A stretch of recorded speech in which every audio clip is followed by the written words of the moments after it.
name is Jennifer Walsh, and I'm on a mission to get more people outdoors, to understand and share the health benefits of spending time in nature, to fully comprehend the power that green spaces in nature have on our overall health, well-being, and mental state. We decided to film the entire season at the beautiful wellness community, Serenbe. Their mission is to live and work in harmony with nature, connecting people to nature and each other, so choosing to film in this beautiful place was a perfect fit in every way. The conversations on my walk are open and lively. We speak to a cross-section of industry leaders, people with varied backgrounds, yet all share how their connections and time spent in nature have shaped their life and their work. Join me on a walk with Walsh. This season made possible by Mother Dirt, good bacteria for great skin. Hi everyone, welcome to this episode of A Walk with Walsh, where I'm so excited to have none other than Barrie Rafferty. How are you? Thank you. Great to be here. I'm so thrilled you're here. It's beautiful. It is beautiful. And we're going to talk all things Ketchum, communications, as you are the CEO of Ketchum. I'm thrilled that you're here because you're such a leader and visionary in the space of communication. Thank you. So for you to be talking about how we talk to one another and how we communicate messages, especially a place like this that's so beautiful, and there's so many ways to have conversations here. So you want to go for a walk and we can chat? Let's do it. Okay. We started last night on the porch and never did, left for like hours. I love, that's what I think is so great about this, beautiful place of Serenbe. You think about doing something and then it leads to something else, and animals are just all around us and the nature all around us. So I'm going to start out with asking you, how long have you been the CEO now of Ketchum? I'm going on 19 months, so still gosh. fairly new. So I know a lot of things have been changing, and you've even changed what Ketchum actually is. Yeah, so our business had evolved from a core PR agency to what now we're calling a communications consultancy. Okay. Because if you look at all the facets of communications today, we started as writers and pitching earned media and magazines, and that's not going away. True. But we're seeing all the social channels, right? How many social channels are you on? Oh my gosh, I can't count. And I have to try and keep up with all them. It's hard, isn't it? I asked in a meeting in India last week how many times people thought they'd looked at their phone since the morning, and people all chuckled. They couldn't even come up with a number. I couldn't think of that either. But we're question. communicating now much more visually, right? Visual storytelling, Instagram, right? LinkedIn stories. We're looking at so many different channels. How we use Facebook or WeChat, or you know, our kids are on Snapchat. I don't know about you. I don't totally get it. I know.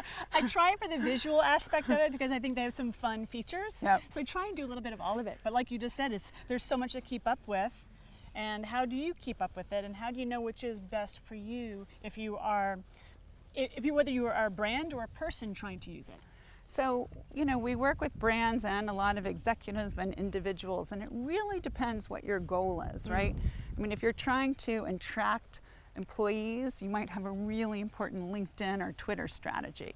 You know, if your brand is very visual, we use Instagram a lot, and when we're doing events for clients today, everything is, what's the Instagrammable moment? Oh, you know, what are people going to capture? Yes. And, you know, we've done some amazing things. I was thinking today, because we work with Young Living and other clients, where we've created lavender fields and swings like you have here, and beautiful scenery at events for people to just take that photo and share it, right? Yeah, I mean, look at even this backdrop right here, how beautiful this is. It's just know. Those moments that are captured, and especially even just being here in nature, just these natural aspects are just so... I love the tin roof against the blue sky too, all the textures, right? It's so gorgeous.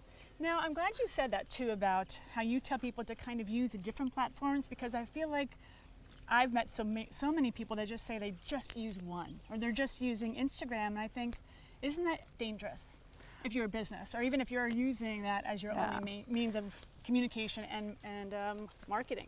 I mean, I think you do want to mix it up. You really need to understand the target audience and who you're trying to reach, right? So sometimes we have a lot of waste because people, you know, I still have clients and they want to be on the morning shows, but they're trying to reach, you know, Gen Z and young people, or, you know, so I think a lot of it is really being strategic about understanding your audience, understanding, in a sense too, their path to purchase, you know, how they're engaging throughout the day, because sometimes people might, you know, ask Siri for their news now, so voice is becoming important, or Alexa. They might, you know, then go online and check some sources, and people are using a lot of curation today too, right? Yes. They're looking for a lot of people to streamline for them because there's just so many messages out there. It's got to be hard too, because I know for me, I use my Alexa every morning. Before I even get out of bed, I ask certain things of what's the weather, Right. What's going on in the news, or what's my top news stories for me. And I love that it kind of curates exactly what I like to follow and what I'm most interested in. Right. So do you see a lot more of that? Yeah, so we're looking now too at voice optimization, like search engine optimization that you do for print, to try and help optimize stories and search for clients. So that's a whole new area. But the curation is key right now, right? And so if I'm going online and looking in the morning, you might be talking to Alexa, you might be even looking at the LinkedIn stories of the day, or following certain people that tell you the top news stories of the day, and they're personally curating them as well. So interesting. I love that we're talking about all this news and we hear all the animals. I know. I think they all came to life because the food is here. I think it's breakfast time for the goats and all the animals, so now they're all speaking. I love it. Oh, they are. Oh, I love that. Look how So cute. look at that. I saw they have goat yoga. I'm dying to try that, by the way. I haven't tried it yet either. I like hanging out with goats, but I haven't tried the yoga part yet. All right, we're gonna have to have one climb on our back sometime. I'd love to do that. I had to ask you too about communication, as in terms of just what it means to communicate today. I just feel like we are so separated from one another. So how do you feel about finding that humanity? Because I feel like what you've done, because I have to be honest, everyone, I've been following Barrie for years and years before we even spoke. And I just was such a fan of your work and how you really lead with such intention and really just togetherness. And I think it's so special, and it's also hard to find that you really are all about inclusivity in every way. And I was always just such a big fan. So I always have so many questions for you, because I'm thinking about how do you speak to one another today? How do we get the message out, but also being human, because you put that humanity back into so much of your stories. Well, thank you. That's so sweet. I mean, I do think being human and being true to yourself, whether you're in your business or personal life, is really important. Sure. I talk a lot, you know, as we create a culture at Ketchum, about creating a culture that allows people to bring their whole selves to work every day. That's nice. And that's not so easy. No. You know, how you talk about inclusion today and how you create that environment and recruit people with different and diverse ways of thinking. Yes. And bringing them together to ensure that there's good, positive debate, because we know to get the best creative ideas for clients, we need that diversity. But we work hard at it. Well, you must, because how many people do you have a part of Ketchum worldwide? Yeah, so we have 2,500 people. Wow. And that's a lot. that's without all the hourlies and freelancers on any given day. Yes. And it's interesting, we started, you know, a DE&I advisory board about 1.5 years ago, of basically people on our own agency but outside. And some of the things they came to me with, I thought, you know, you said I'm inclusive, I'm doing all the right things. So the first thing they told me is that we have a maternity policy and it's not very inclusive. Really? And I said, okay, what does that mean? Yes. So they came back to me and they said we should call it a family bonding policy. It should allow for any kind, whether it's adoption, you know, surrogate birth, diverse family dynamics, right? So LGBT, it needs to work for everyone. Okay. We were paying for lactation consultants. Really? And they said, well, not everyone wants to breastfeed. Okay. So we then have now choices. So you can have a sleep class, you can have a lactation class. So different options so that anyone has choices within our system. So right, so here from looking at it, you know, and switching just the language, right, of family bonding versus maternity even just flips the whole thing. Of course. But it's interesting because that conversation has to be hard to flip. Yeah, but you know what? We did it in about 45 days. Did you really? So they came to me, it was right before the new year, and I said, we can do that. So we changed everything. And I think, you know, part of being a leader today is really being able to listen. I think, you know, the old school leadership was top down, seniority knew everything. And now, I really try to listen when I travel the world. I have reverse mentors, people that I have picked in the agency at different points that teach me because, I'm in China and I'm learning about social commerce and, WeChat and things, and I want to understand them, but I'm not using them all the time. So I have a lot of young people. Reverse mentor, and it's a great relationship. Do you have them in different places around the world, or does it depend? It depends, and sometimes it's something new I want to learn. So if I see some things happening in different parts of the world, I'll pick different people. Okay. When I was adding to my own social channels and trying to do things a little bit different and build followership, I had some of the young people helping me think about, what they wanted to engage with. Oh, wow. Because the interesting thing, even on your social channels, is a lot of your employees follow you. Oh, absolutely. So, they're getting as much internal from you as external, which is interesting. And they see my whole family life, everything. My husband says I'm an oversharer. Well, it's funny you say that because I feel like I share so much about my life online, but I've been doing that for so long because I feel like I've been doing TV for 21 years. Right. So, but it's different. So how do you feel about that as, being the CEO of a communications consultancy agency? Do you feel like you're sharing too much or not enough? Or do you also question to yourself, like, what should I share? I think sometimes it's tough, but I think you have to lead by example. Mm-hmm. And that's one of, I think, when you talk about kind of key leadership traits today and having that empathy. And if I want people to share and bring their whole selves, I have to.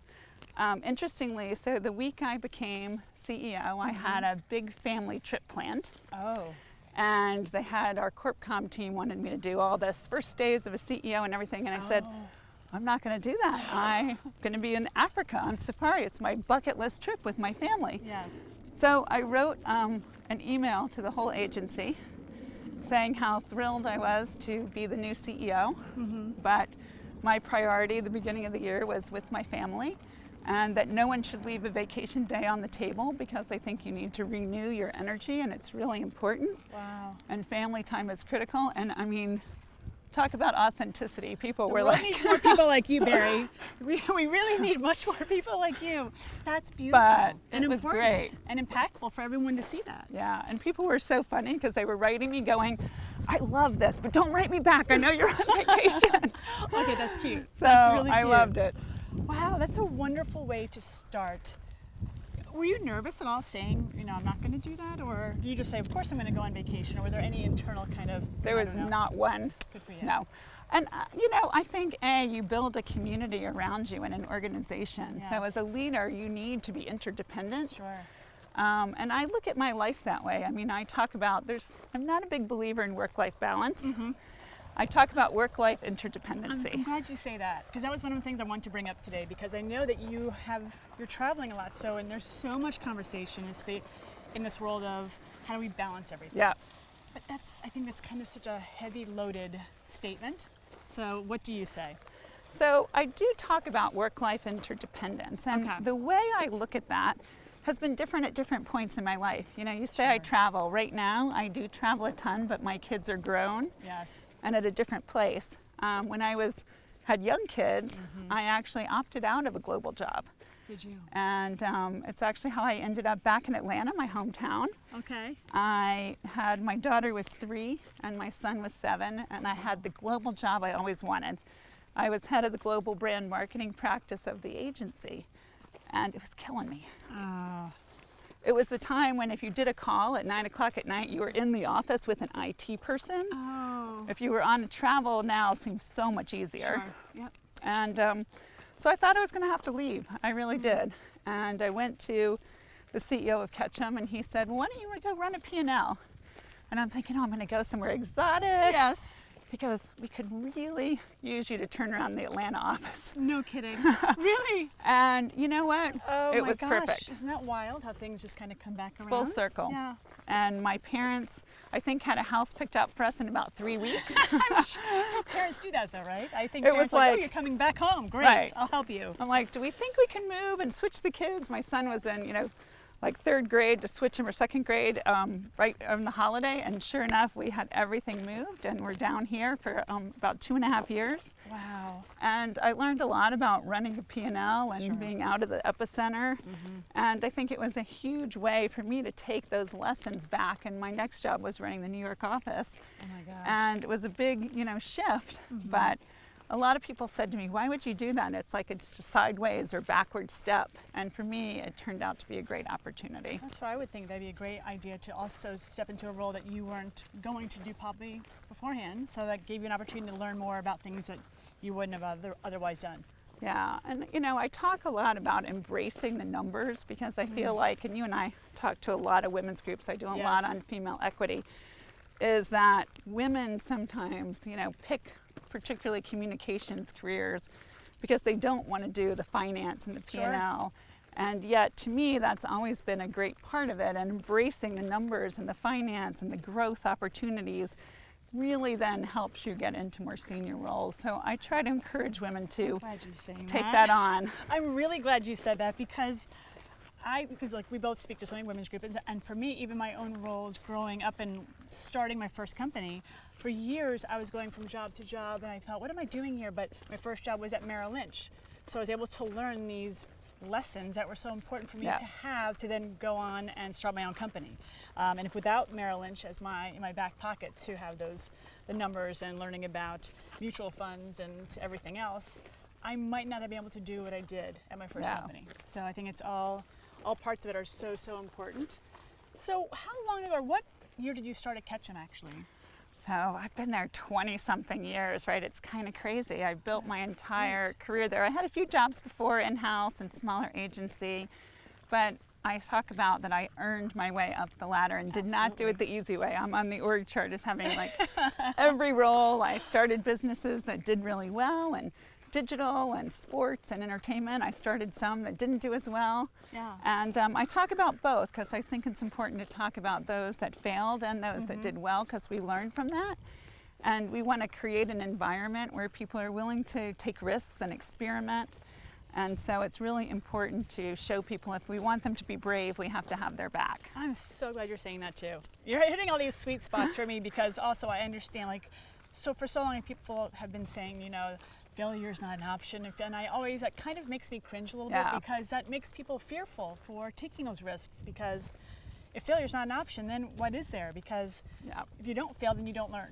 And I think I've failed plenty of times in my life in business in 20 years. Right, and paid it forward with different things. Right, I had to learn. You have to learn how to go from there. So I think it's really great what you're saying. We need creative bravery as well. I mean, the one thing, back to communications a little bit today is, I often talk about the left brain and the right brain, and that's what makes us so good, right? We need the analytics and the audience insight and to understand how they're engaging online, but we also need great creative that's going to break through. I mean, the scary thing right now is the average attention span. That's when we're not meditating or doing anything, is less than a goldfish.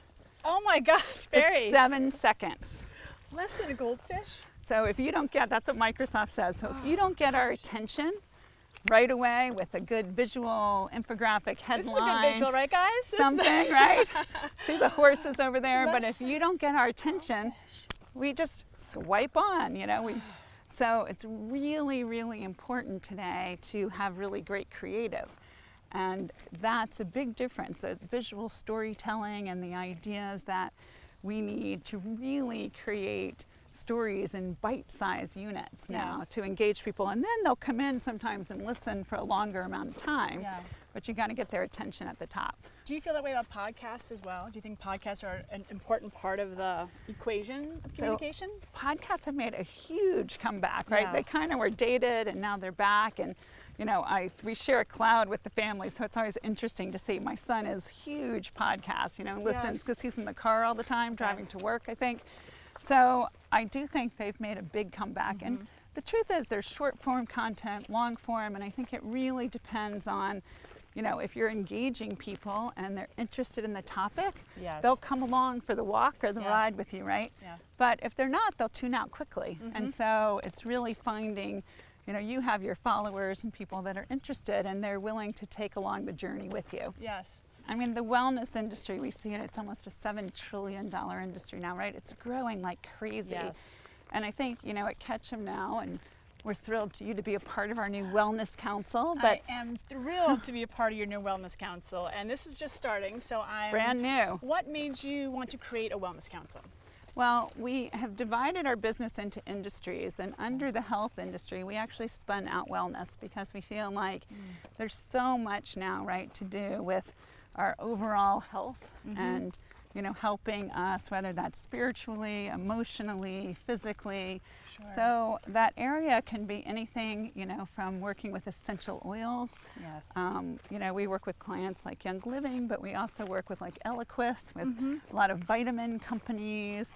We work with weight loss companies. Sure. We, you know, are really trying to make sure that, you know, our history in pharma and health has been so strong in health services. Yes. But we feel like really today there's so much preventative health that we could be doing and promoting, and our people are passionate about it. And we want to make sure that we deliver that. Well, I like that you said preventative, because I think that's what we need, a world with prevention. That it's not about just the covering up, but how do we get to the root cause of why are we suffering with, why are we not sleeping at night? So I know, you know, all our clocks are different, and but I think it's so important that we kind of get to that level of what's happening inside of us spiritually, mentally. Mental health is such a big a big area. Component of that. I just think more brands are finally starting to tap into the importance of our mental health. Do you see some brands that you're excited about, that are doing good things? You don't have to name any of them if you don't want to, but are the things that you're excited about that you're seeing that brands are doing? Well, I think you're seeing a lot of shifts, and, you know, being here at Serenbe, you're at the forefront of that. But I'm seeing clients, even basic things like in their cafeterias now and on campus, having much healthier food options. Some even going as far as, you know, offering only healthy desserts at lunch and things like that when they cater. You know, you're seeing a lot more opportunity for people to get out and exercise during the day. And, you know, we have now, truthfully, full-time flexibility around the world. So what we're trying to do, too, and I think a lot of companies doing this, is letting people integrate their work and life better. So, you know, I had one parent come up to me recently and said, "Thank you so much for the flexible work hours. I get to see my daughter more." And I said, "What do you mean?" And she said, "Well, now, you know, it used to be so expensive for her to come home Thanksgiving because she'd have to fly Wednesday and come back on Sunday. Now this year she came for the week and she worked out of our house on Monday through Wednesday, and we had such a lovely visit, and it was, you know, way more cost effective." So sometimes the side effects of those things, right? But that's all about health. It's about managing your stress and integrating your life. And, you know, some days I've done my best work outside. I have a beautiful backyard. Still need to come, by the way. Yes, you got to come. I'm going to crash your house one day and be like, oh, she's here. Anytime. I sit out on the patio with beautiful woods like this, and I literally wrote our entire plan last year pretty much in a day and a half on my back porch of just... Did you really? I did, because, you know, sometimes when you're in the office, you get interrupted, you don't get that quiet thinking time. And I think we have to make time for thinking, too. Yes. So, Barry, I know you've spent a lot of time at Davos, a few years. I have. I've been 5 out of the last 8, give or take. Okay. Can you tell us a little bit about your experience at Davos? So, my first experience at Davos truthfully led to a big shift in my own personal focus in life. I went, and it was about 16% women delegates that year. And several times during the week, I was asked a question that really was not making me happy. Oh, several times? Several times. Okay. And it was, whose wife are you? And for those of you that know me, I was not really happy about that. I'd worked really hard to get there on my own title. I was president of North America then. And so I came back and I wrote a blog that said, "I am not a wife, I am a CEO."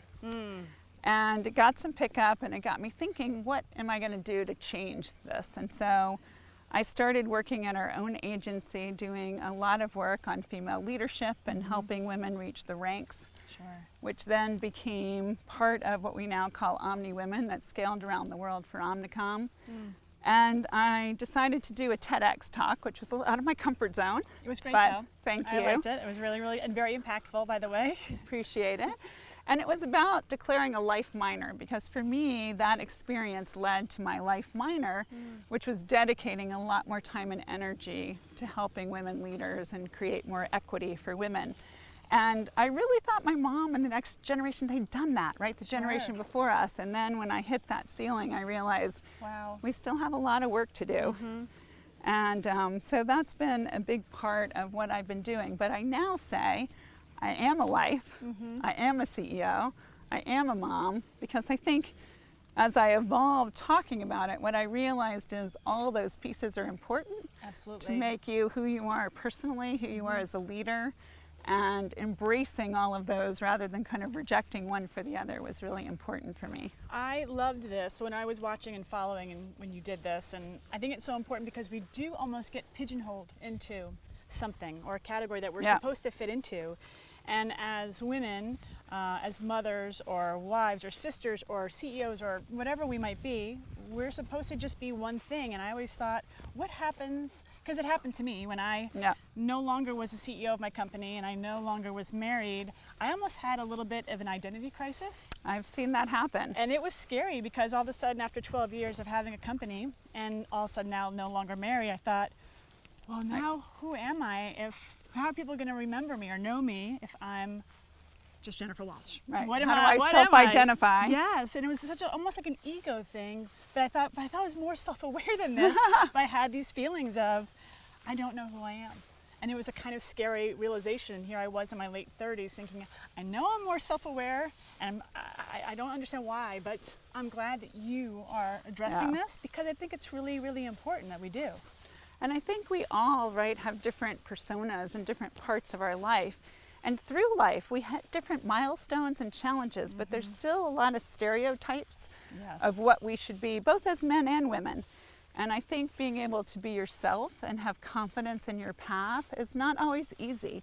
And sometimes it's not going to be the most popular. You know, one of my mantras that I think was hardest for me to develop is that it's better to be trusted than to be liked. And so finding yourself in all of these stages and what you want to stand for and being true to your core is so critical. And you're leading that by example, and I think that's what the world needs so desperately, because for so long I remember being told to, oh, if you're a CEO or you're a founder, you need to be more of a bitch. I thought, but you need to have that male, I'm not good at that. I'm not good at being that person. I'm not, and it's not in me to be like that. I'd rather lead with kindness. So I had to kind of learn to keep true to who I was, but I didn't have a lot of role models when I was coming up, so I could have totally have used your path and your, you know, your voice of reason in my head back then. But I'm so glad you're leading this, and it's so important for all of us. You work hard at it every day. I won't say for any of us, I don't think it's easy. You know, you want to be generous and authentic, and yet you have to deliver as a business leader and a wife and a mom, and you know, have all those different roles, and my family is so important to me, and sometimes you're balancing those two things, and it's not always easy. Absolutely. So I think that, you know, you really have to continue to ground yourself and, you know, every day kind of be grateful for the things that you are, but also help yourself improve sometimes, or else give yourself a break when you don't do something the way you'd want to. How do you address that with the women that you work with? Do they come to you and talk to you about feelings that they're having, or how do you address it? Well, I try to be pretty open with some of my own struggles, which I think helps. But I do, when I travel, I talk to a lot of groups of men and women around the agency and try to share some of my philosophy and thinking with them like we're doing today. And really let them ask me anything. People say, what do you do? Do you want to see the questions in advance? I'm like, no, ask me anything. I love that. It gives them a sense that there's an open and trust to build that trust, which is, you know, hard in a big organization. It has to be with that many people and that many moving parts globally to have that kind of trust, but, you know, putting it out there as well and being almost like vulnerable in a way to show all of your sides. And, you know, as leaders, we also make mistakes, and sometimes admitting, you know, we made a mistake. I think that's a trait that women leaders are better at than men. And in this day and age, that idea of kind of empathy and admitting when you didn't do something quite as well or want to improve something, I think also adds to that trust. Oh God, that's so true. Thank you for kind of being the person you are and the leader that we need today, especially going forward, and kind of just helping people feel that vulnerability is okay, and that being a strong leader is accepting who you are and challenges and failures and going forward and learning and growing and being healthy that way. Yeah, and I think taking care of yourself in that, is probably the other piece of advice I would say is, whether it's taking the 10 minutes to meditate or the time to take a walk or clear your head sometimes, or make time to be with your friends and family even on the busiest weeks, because that's when you kind of say, okay, it was all worth it. Yeah. And so that calendar management and time management, you have to fit in your time for me. And I think that's key as well. I have to listen to each other, because I know I hear some friends that say, and I think it's important, I need to do this more. I say, I need to see you because I haven't seen you in maybe a few months and I miss you. As friendships, and I need your energy and your excitement, because sometimes we all get so wrapped up saying, oh, I'll see you next week, and we think there will be next week, and we always hope that there will be, but sometimes things happen in life and you think, oh, I wish I spent more time. I wish I spent the time. And hug the people you love, right? I know, exactly. I mean, it's so key. I know, and I'm so thankful for you, Barry. I'm so thankful for you to do this and take your time. So because appreciate it. Are you kidding? You have one of the busiest schedules I know, and you've been flying all over the world. For you to fly here and spend time at this beautiful place called Serenbe, which is so special, and for you to share your message here at Serenbe, I think is even more special, especially for me. So thank you. Well, thank you. And is there anywhere that people can find you on social media that you want to share, or just Ketchum? Share it away. I'm on Twitter at Barri Rafferty, so it's Barri Rafferty. Wonderful. Follow me on LinkedIn and all the Ketchum handles and see what we're up to, because there's a lot of great things, and you'll see Jennifer on our channels as well coming up. I know, I'm excited. Thank you again, Barry. Thank you. And thank you all for tuning in this week. We hope to see you again soon, and be well. This episode of A Walk with Walsh wouldn't be possible without our sponsor, Mother Dirt. Learn more about all their great products. Clean. We create habits around this word from the moment we're born. We clean ourselves, our kids, our homes, our environment so that we can be healthy. Are we?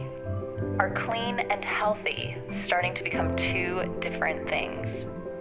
What about the kind of clean that comes with healthy, with being human, with thriving? Maybe that clean is something different.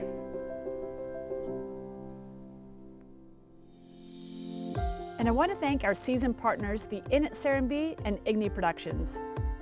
Continue the conversation by subscribing to our YouTube channel and the companion podcast available at Apple Podcast.